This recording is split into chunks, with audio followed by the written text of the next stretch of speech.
Gold trusted gold buyers మీరు తాకట్టు పెట్టిన బంగారాన్ని విడిపించి ఈ రోజు ఉన్న మార్కెట్ ధరకు కొనబడను.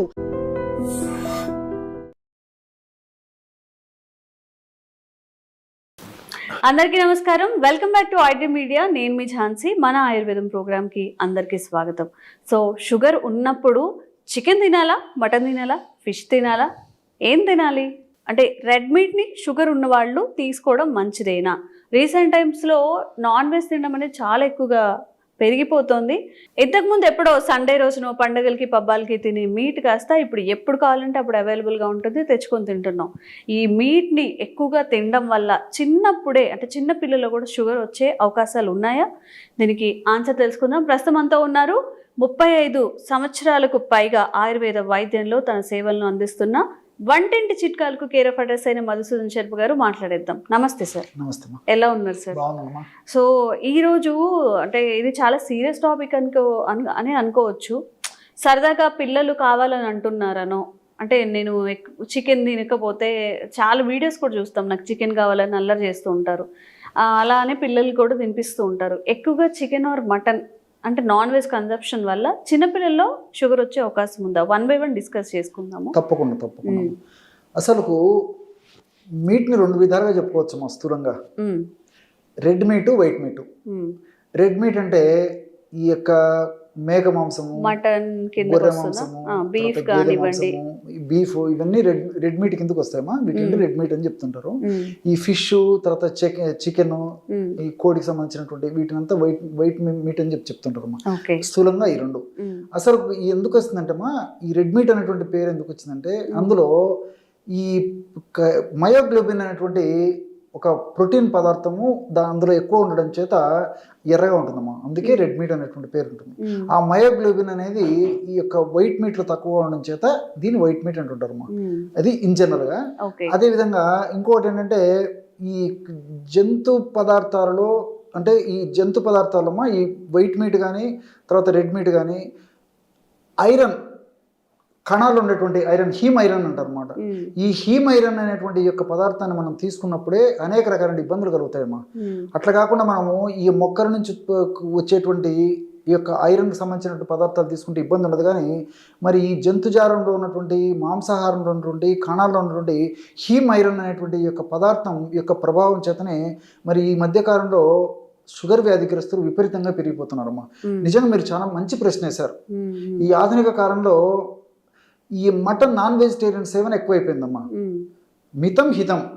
సో మితంగా తీసుకోవడంలో తప్పులేదు, కానీ టూ మచ్గా తీసుకోవడం వల్ల మరి తెలిసి తెలియక అవగాహన లోపంతో తీసుకోవడం చేత మళ్ళీ వాళ్ళు చాలామంది ఏంటంటే ఈ నాన్ వెజిటేరియన్లో ప్రోటీన్స్ ఎక్కువ ఉంటాయి, అదే ప్రోటీన్ ఆహారం మనం తీసుకోవడం లేదు కదా, రోజు ఏదో ఒక టిఫిన్లు చేస్తుంటాము, కార్బోహైడ్రేట్స్ ఫుడ్డే తీసుకుంటుంటాము, ఇందులో ప్రోటీన్ బాగుంటుంది కదా, శక్తి వస్తుంది కదా, ఇమ్యూనిటీ పవర్ వస్తుంది కదా, వయసు వచ్చిన తర్వాత వ్యాధులు రాకుండా ఉంటాయి కదా, ముసలితనం త్వరగా రాకుండా ఉంటుంది కదా అని చెప్పేసి చాలామందికి తెలిసి తీరని అవగాహన లోపంతో మరి మీరు అన్నట్లు ఈ వారంలో కనీసం ఒక్కసారి లేకపోతే 2-3 సార్లు కూడా నాన్ వెజిటేరియన్ ఫుడ్ తీసుకోవడం అలవాటు అయిపోయిందమ్మా. సో పెద్దలు కూడా మరి చిన్నపిల్లలు కూడా చిన్నప్పటి నుంచి అలా అలవాటు చేయడం కూడా జరిగిపోతుంది. ఇదంతా ఆరోగ్య స్పృహ లేకపోవడం చేతనమ్మా.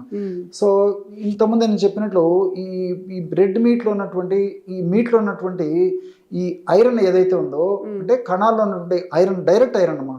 ఆ డైరెక్ట్ ఐరన్ మనం తీసుకున్నప్పుడు ఏం జరుగుతుందంటే ఈ యొక్క ప్రభావము ఇన్సులిన్ ఉత్పత్తి మీద పడుతుందమ్మా. ప్యాంక్రియాస్ అనేటువంటి గ్రంథి ఇన్సులిన్ ఉత్పత్తి చేస్తుంటుంది అన్నమాట. ఆ ప్యాంక్రియాస్ మీద పడుతుంది అనమాట. సో దీనివల్ల ఏం జరుగుతుందమ్మా రకరకాలైనటువంటి ఇబ్బందులు కలుగుతాయమ్మా. సో ఈ రెడ్ మీట్ని తీసుకోవడంలో ఏం జరుగుతుందంటమ్మా డైరెక్ట్గా ఈ ప్యాంక్రియాస్ ఉన్నటువంటి బీటా సెల్స్ మీద ఇది పనిచేస్తుందమ్మా. సో బీటా సెల్స్ మీద పనిచేసి ఇన్సులిన్ ప్రొడక్షన్ తగ్గించేస్తుంది. ఎప్పుడైతే ఇన్సులిన్ ప్రొడక్షన్ తగ్గిపోయిందో అప్పుడు రక్తంలో షుగర్ పెరిగిపోతుంది. ఇదొకటి. రెండవది ఈ యొక్క ఐరన్, ఈ జంతుజాలంలో జంతు మాంసం ఉన్నటువంటి ఐరన్ ఈ పద్ధతిలో మన బాడీలోకి పోవడం చేత ఈ హీమ్ ఐరన్ ఏదైతే మన బాడీలోకి పోతుందో ఇది ఏం చేస్తుందంటే ఇన్సులిన్ రెసిస్టెన్స్ని కలుగజేస్తుందమ్మా. అంటే ఒక్కొక్కసారి ఏం జరుగుతుంది ఈ యొక్క ఐరన్ ప్రభావం చేత లేకపోతే ఇతర కారణాల చేత ఈ బాడీలో ఇన్ఫ్లమేషన్ ప్రక్రియ జరుగుతుంటుంది. ఎప్పుడైతే ఇన్ఫ్లమేషన్ ప్రక్రియ జరుగుతుంటుందో అప్పుడు కణాల్లో ఇన్ఫ్లమేషన్ ప్రక్రియ ప్రభావం చేత ఇన్సులిన్ బాగా రక్తంలో ఉన్నప్పటికీ ఆ రక్తంలో ఉన్నటువంటి ఇన్సులిన్ను కణాల్లోకి సజావుగా గ్లూకోజ్ను ప్రవహించనీయకుండా చేస్తుందమ్మా. అంటే ఇన్సులిన్ రెసిస్టెన్స్ వచ్చేస్తుంది అనమాట. సో ఇన్సులిన్ రెసిస్టెన్స్ రావడం వల్ల కూడా బాడీలో షుగర్ పెరిగిపోతుంది. అదేవిధంగా ఇందులో ఉన్నటువంటి నైట్రేట్స్ అనే పదార్థాలు ఉంటాయమ్మా. ఈ నైట్రేట్స్ కూడా అధికంగా ఇందులో ఉన్నటువంటి ఈ మీట్లో ఉన్నటువంటి ఈ నైట్రేట్స్ వల్ల కూడా లోపల ఇన్ఫ్లమేషన్ ప్రక్రియ జరగడము, అదేవిధంగా ఇన్సులిన్ రెసిస్టెన్స్ రావడము, అదేవిధంగా ఇన్సులిన్ ప్రొడక్షన్ సరిగ్గా లేకపోవడము, ఇలాంటి ఇబ్బందులు కూడా కలిగేసేసి బ్లడ్లో షుగర్ లెవెల్స్ పెరిగిపోతున్నటువంటి పరిస్థితి ఏర్పడుతుంది. వీటన్నిటికి తోడు ఫ్రాజన్ మీట్ దొరుకుతుందమ్మా. అంటే ఈ కెమికల్స్, ప్రిజర్వేటివ్స్, తర్వాత ఈ అడిటివ్స్ ఇలాంటివన్నీ యాడ్ చేసేసి మనకు ఫ్రాజన్ మీట్ మార్కెట్లో దొరుకుతుంది ఈ మధ్యకాలంలో. కాబట్టి అప్పటికప్పుడు తాజాదంటే కనీసం కొద్దిగానే మినహాయింపుంది, కానీ మనం నిల్వ ఉంచినటువంటి ఈ యొక్క మీట్ని తీసుకొచ్చుకొని ఇంట్లో వండుకొని వాడుకోవడం జరుగుతుందమ్మా.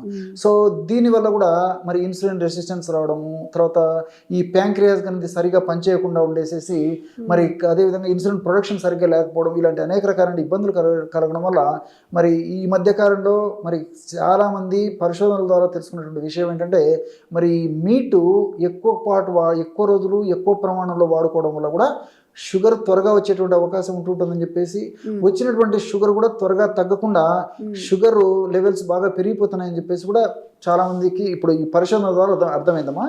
ఇంకోటి ఏంటంటే ఇప్పుడు ఈ మీట్లో ప్రోటీన్స్ వరకు బాగా ఎక్కువ ఉంటాయి, కాదని లేదు, కానీ ఫ్యాట్స్ ఎక్కువ ఉంటాయమ్మా.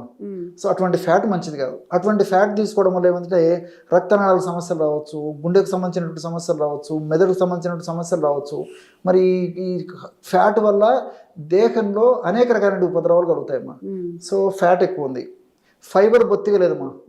సో ఈ మధ్యకాలంలో మరి ఫైబర్ ఎక్కువ ఉన్నటువంటి ఆహారం తీసుకోవడం వల్ల క్యాన్సర్స్ రావని చెప్తున్నారు, షుగర్ రాదని చెప్తున్నారు, అదేవిధంగా జీర్ణాశయానికి సంబంధించినటువంటి సమస్యలు రావని చెప్తున్నారు, వెయిట్ పెరగకుండా ఉండేదానికి అవకాశం ఏర్పడుతుందని చెప్తున్నారు, మెదడుకు సంబంధించినటువంటి జబ్బులు కూడా రాకుండా ఉంటాయని చెప్తున్నారు. ఫైబర్ అంత బాగా పనిచేస్తుంది.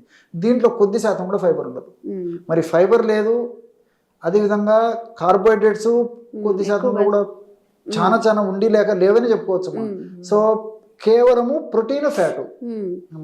మరి ఈ ఫైబరు తర్వాత ఈ కార్బోహైడ్రేట్స్ ఈ పదార్థాలు లేకపోవడం చేత కూడా ప్రోటీన్, ఫ్యాట్స్ విపరీతంగా ఉండడం చేత కూడా మరి ఈ ఇతర ఉపద్రవాలు కూడా ఇది కారణమైనటువంటి పరిస్థితి ఏర్పడుతుంటుందమ్మా. కాబట్టి అంటే కొద్దో గొప్ప అవసరాన్ని బట్టి మరి మీట్ను కొద్ది ప్రమాణంలో వాడుకుంటే తప్పలేదు, కానీ మరి ఎక్కువ ప్రమాణంలో వాడుకోవడంలో ముఖ్యంగా ఈ షుగర్ వ్యాధిగ్రస్తులు మాత్రం ఒక శాపంగా పరిణమించేటువంటి పరిస్థితి ఏర్పడుతుందమ్మా. అసలు షుగర్ పేషెంట్స్ రెడ్ మీట్ తినొచ్చా, తినకూడదా సార్? అది చెప్పాను కదమ్మా, ఏదో ఒక కొద్ది ప్రమాణంలో తక్కువ క్వాంటిటీలో ఎప్పుడో ఒకసారి తీసుకోవడంలో తప్పులేదు. అంతేగాని మరి ఏదో ఆరోగ్యానికి మంచిదని చెప్పేసి, తర్వాత రెసిస్టెన్స్ పవర్ బాగా ఉంటుందని చెప్పేసి, వ్యాధి నిరోధక శక్తి బాగా పెరుగుతుందని చెప్పేసి మాత్రం తీసుకోకూడదు. కొద్ది ప్రమాణంలో ఎప్పుడో ఒక్కసారి తీసుకోవడం వల్ల తప్పలేదమ్మా. ఓకే. ఏదైనా చెప్తూ ఉంటారు, మితంగా తీసుకుంటే ఆహారం, అమితంగా తీసుకుంటే విషం అని చెప్పి. ఇష్టంగా ఉంది కానీ ఎక్కువ పిల్లలకి పెట్టడం, ఎక్కువ తినడం వల్ల మళ్ళీ బాడీలో చాలా చేంజెస్ వస్తాయి. కాబట్టి కాన్షియస్గా ఉండండి. షుగర్ ఉన్నప్పుడు ఏం తింటున్నాము, ఎలా తింటున్నాము, ఏది పడితే అది తిని రిస్క్ తెచ్చుకోకుండా జాగ్రత్తగా ఉండండి. సార్ చెప్పిన టిప్స్ పాటించండి. మీకు ఎలాంటి ఆరోగ్య సమస్యలు ఉన్నా కామెంట్ చేయండి, తప్పకుండా వీడియో చేసే ప్రయత్నం చేస్తాం. Thank you sir. Sir, one life lesson what medicine has taught you. Whatever you can do without expecting. But I really believe మన పాజిటివ్ యాటిట్యూడ్ ఉంటేనే మనం ఏదైనా సాధించగలం. గట్ని మనం కరెక్ట్గా డీల్ చేసినట్లయితే అది మనకి పాజిటివ్ హార్మోన్స్ని రిలీజ్ చేస్తుంది. షుగర్ వచ్చిన వాళ్ళ పరిస్థితి ఏంటి? పొట్ట దగ్గర పెరిగితే దాన్ని ఆండ్రాయిడ్ అంటారు, ఆండ్రాయిడ్ ఫోన్ కదా. అసలు థాట్స్ ఎందుకు వస్తాయి? బ్రెయిన్ డెడ్ అంటే దానికి ప్రపంచం అంతా కూడా కొన్ని నిర్దిష్టమైనటువంటి లక్షణాలు. మానసికంగా ధైర్యంగా ఉంటే క్యాన్సర్ జయించవచ్చు. You are a doctor for a cause, sir. అంతే. వాళ్ళకి వచ్చిన ఆదాయం కాకుండా ఫ్రీ సర్వీస్ ఎంతమందికో చేస్తుంది.